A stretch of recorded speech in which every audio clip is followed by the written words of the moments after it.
तुम्हाला माहिती आहे का, असे एक आसन आहे जे तुम्ही जेवल्यानंतर सुद्धा करू शकता, ते म्हणजे वज्रासन. नमस्कार मंडळी, मी प्रणाली, एक certified yoga trainer. Stay fit with प्रणाली या यूट्यूब चॅनलमध्ये तुमचं मनापासून स्वागत. आज आपण वज्रासन या आसनाबद्दल माहिती जाणून घेणार आहोत. चला तर मग वज्रासन हे नक्की काय आहेत हे जाणून घेऊया.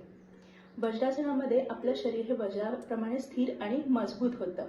आता वज्र म्हणजे इंद्राचं शस्त्र, आणि ज्याच्यामध्ये वज्रासनमध्ये जेव्हा जातो त्यावेळेला आपलं शरीर आहे ते वज्राप्रमाणे स्थिर होतं. आपल्या शरीरामध्ये जी विखुरलेली ऊर्जा आहे ती स्थिर बनते आणि शरीर आहे ते मजबूत बनतं. त्यामुळेच याला वज्रासन असं म्हणलं जातं.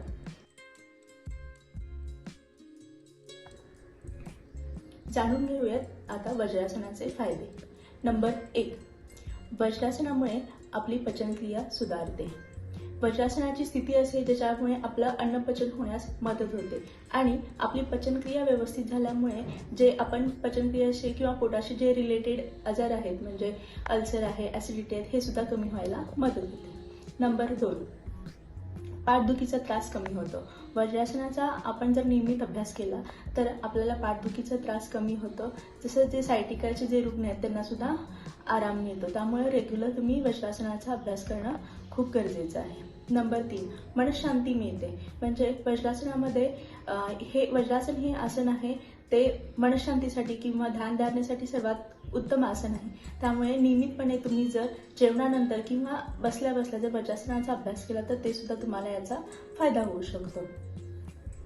नंबर 4, तुमचे जे पेल्विकशी रिलेटेड जे काही आजार असतील ते सुद्धा वज्रासनाच्या अभ्यासाने कमी होऊ शकतात.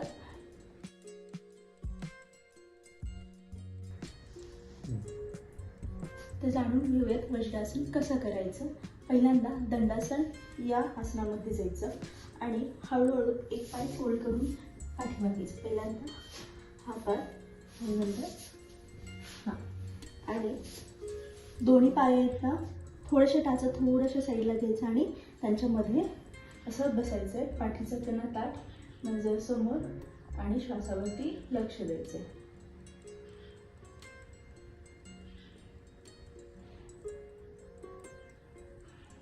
आता हे आसन करण्याची दुसरी एक पद्धत सांगते.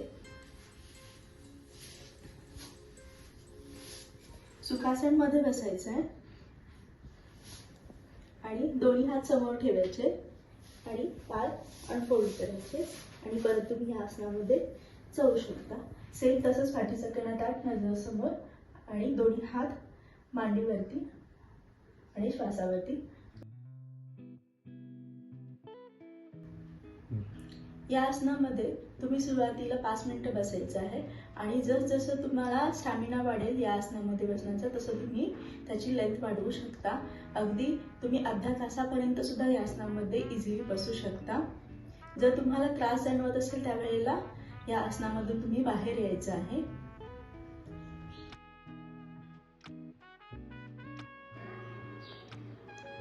तुम्हाला वज्रासन करताना जर थोडंसं इथे प्रेशर जाणवत असेल किंवा जेव्हा बिगिनर लेवल असतो आपण त्यावेळेला टाचांवरती प्रेशर येतं, तर ते कमी करण्यासाठी असा छोटासा नॅपकिन घ्यायचा, त्याचा रोल करायचा किंवा एक छोटीशी अशी घडी घालायची आणि ती आपल्या टाचांच्या वरती ठेवायची, जेणेकरून टाचांवरती जास्त प्रेशर येणार नाही. आता दुसरा एक सांगते की एक चादर घ्यायची, चादरची तुम्ही अशी डबल घडी घालायची, 2 घडी करायची आणि ही जी बाजू असते चादरची त्याच्यावरती तुमचा हा पाय आला पाहिजे, जेणेकरून इथे खाली जास्त स्ट्रेस जाणवणार नाही. ज्यांना हे जमत नसेल त्यावेळेला एक छोटासा टॉवेल घ्यायचा,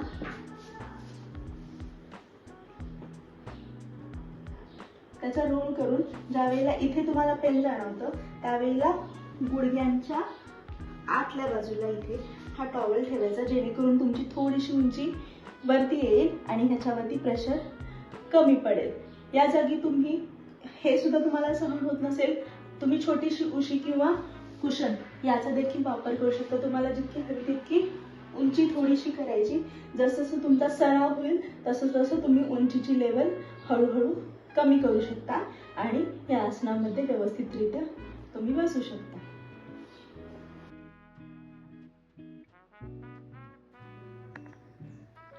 जाणून घेऊयात वज्रासन कुणी करू नये.